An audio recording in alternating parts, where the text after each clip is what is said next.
Je crois qu'il manque d'éducation politique. Il y a une habitude de consommation des médias qui est très francophone. Alors, évidemment, il y a de plus en plus de gens qui sont bilingues, qui sont capables de voyager d'une langue à l'autre, mais beaucoup ont l'habitude de s'informer auprès de nos médias québécois. M. Poilievre est très encore méconnu au Québec. Il faut dire qu'on a fait une méchante job de bras dans les médias.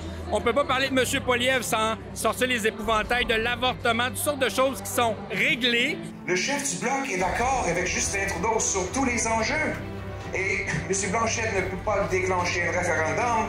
Donc, qu'est-ce qu'il fait? Au lieu à part de garder Justin Trudeau au pouvoir, il a annoncé que même si la coalition avec les néo-démocrates brise en morceaux, que le Bloc va garder Justin au pouvoir en votant pour la confiance.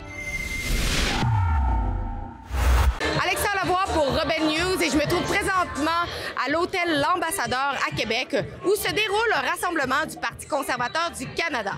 Bien que les opportunités médiatiques soient limitées, l'objectif est de recueillir l'opinion des participants sur l'événement de la semaine dernière. Suite à l'arrestation non justifiée de mon collègue David Menzies par la GRC, lorsqu'il tentait de poser une question à la ministre des Finances, Chrystia Freeland, la réaction médiatique fut tumultueuse dans les médias traditionnels québécois. J'aimerais connaître l'opinion du public par rapport à cela, ainsi qu'à la liberté de presse au Canada. De plus, compte tenu d'un sondage publié en décembre dernier indiquant que le Bloc québécois et les libéraux maintiennent leur avance au Québec, la question que je veux poser aux participants porte sur les raisons pour lesquelles les Québécois restent attachés à ces partis ainsi que sur les défis auxquels les conservateurs sont confrontés dans la province du Québec comparativement au reste du Canada. Donc, je vous laisse entendre l'opinion des gens ici à l'hôtel L'Ambassadeur.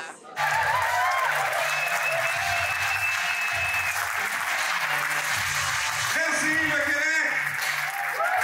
Wow! Quelle belle équipe conservatrice qui est prête pour abolir la taxe carbone! Qu'est-ce que vous avez pensé, non seulement de la réaction médiatique, mais également de la liberté de presse ici au Canada? Je trouve ça d'une tristesse infinie. Sans vouloir rien enlever à votre collègue, je vous le dis d'emblée, c'est même pas mon préféré.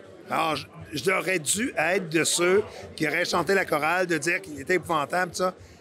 Mais c'est justement pas ça. La liberté d'expression, c'est de se battre jusqu'à la dernière goutte, la dernière sueur de son front pour que la personne qu'on n'est pas nécessairement d'accord avec puisse dire ça. C'est la beauté de la liberté d'expression. Alors, de voir nos médias reculer puis dire que finalement, ils n'auraient pas dit que c'était pas un vrai journaliste. Alors, qu'est-ce qu'un vrai journaliste? J'ai trouvé ça honteux. Sérieusement, j'ai trouvé ça honteux. Je souhaite qu'à un moment donné, ça leur tombe d'en face, ce gang-là. Là. C'est des gauchistes. Ils sont même plus des journalistes. Ils prennent position. La réaction est à peu près tout le temps la même. Lorsqu'il parle de Pierre Poilievre, il essaie tout le temps d'amener des éléments de complotisme, d'extrême droite. Il compare Pierre Poilievre à Donald Trump. Ça n'a vraiment aucun rapport. Ça serait passé il y a une vingtaine d'années, les médias se seraient groupés pour dénoncer la chose. Ils n'ont pas eu la bonne réaction. Ils auraient dû réagir ensemble et dire dénoncer cet acte-là parce que c'est pas acceptable. La liberté de presse, c'est extrêmement important. C'est inacceptable ce qu'on a vu. Aussi, ce que je trouve inacceptable, c'est qu'il y ait seulement un seul politicien dans l'ensemble du Québec qui en ait parlé, qui est Éric Duhaime. Donc, très surpris de ce 2 poids, 2 mesures, premièrement. Et deuxièmement, je suis un peu inquiet pour la liberté d'expression. Moi, je suis un avocat de formation, je pratique. Et depuis quelques années, il y a eu la pandémie, il y a des tendances très, je dirais, vicieuses. Et ça crée des précédents dangereux. Parce qu'on baisse la barre à chaque fois et après ça, elle remonte plus. Alors moi, ça m'inquiète. Je suis content de voir qu'il y a des politiciens qui aspirent aux plus hautes fonctions, qui décident de prendre leur bâton de pèlerin et de dire la liberté d'expression, on va remonter la barre. À Montréal, selon l'Institut économique de Montréal, ils indiquent que l'hôtel de ville a empêché 24 000 nouvelles maisons avec la bureaucratie. Donc, ça a un coût. Si on a moins de maisons, le coût va augmenter.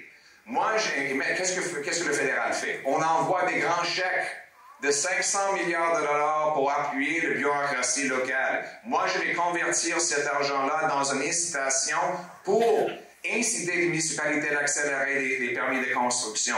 Je vais demander que chaque municipalité augmente la construction par 15%, ou bien elles vont perdre leur argent du fédéral. Mais si ils vont au-delà le but de 15%, il va y avoir des bonus. Et ça va être exactement proportionnel.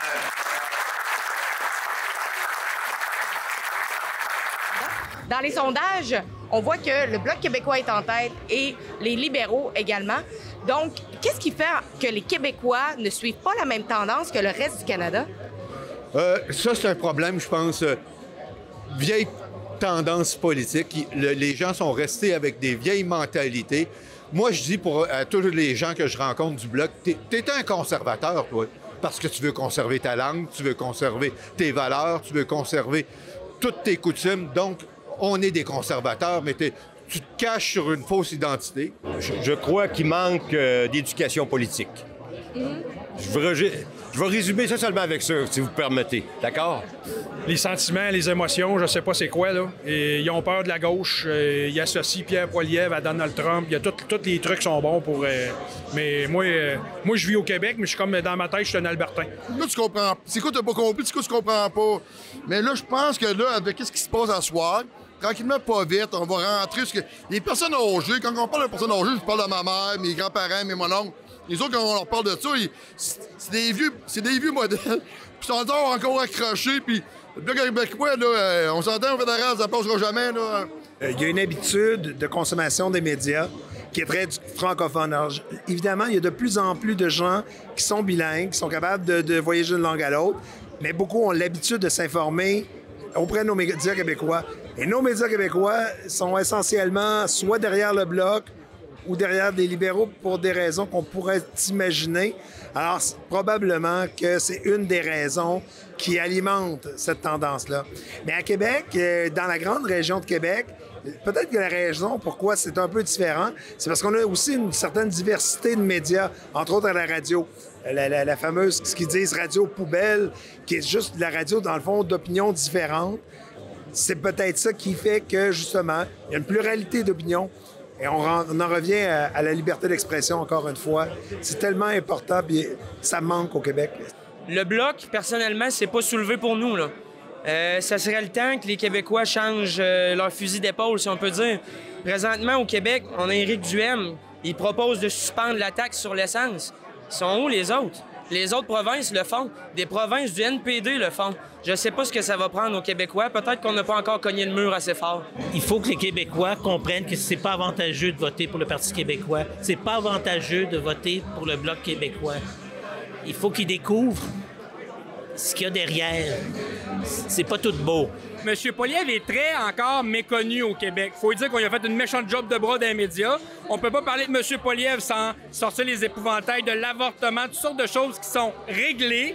Alors, qui viennent faire du terrain au Québec, que les gens le découvrent, c'est le parti que je pense les Québécois méritent de voir ce bout-là. Puis je pense que l'espèce de mécontentement va peut-être migrer un peu du Bloc vers les conservateurs. Faut pas se mettre la tête dans le sable, là. Je pense pas qu'il va y avoir une vague conservatrice bord en bord au Québec, mais région de Québec, Chaudière-Appalaches, centre du Québec, Mauricie, il y a des espoirs assez sérieux. Je pense qu'il faut regarder ça attentivement. Le chef du Bloc est d'accord avec Justin Trudeau sur tous les enjeux. Et M. Blanchette ne peut pas déclencher un référendum. Donc, qu'est-ce qu'il fait? Au lieu de garder Justin Trudeau au pouvoir, il a annoncé que même si la coalition avec les néo-démocrates brise en morceaux, que le Bloc va garder Justin au pouvoir en votant pour la confiance. Donc, n'oubliez pas d'aller sur rebelfieldreports.com si vous désirez soutenir notre journalisme. Vous pouvez donner ce que vous pouvez, ce que vous voulez. Donc, je vous répète, rebelfieldreports.com. Merci pour toutes les donations.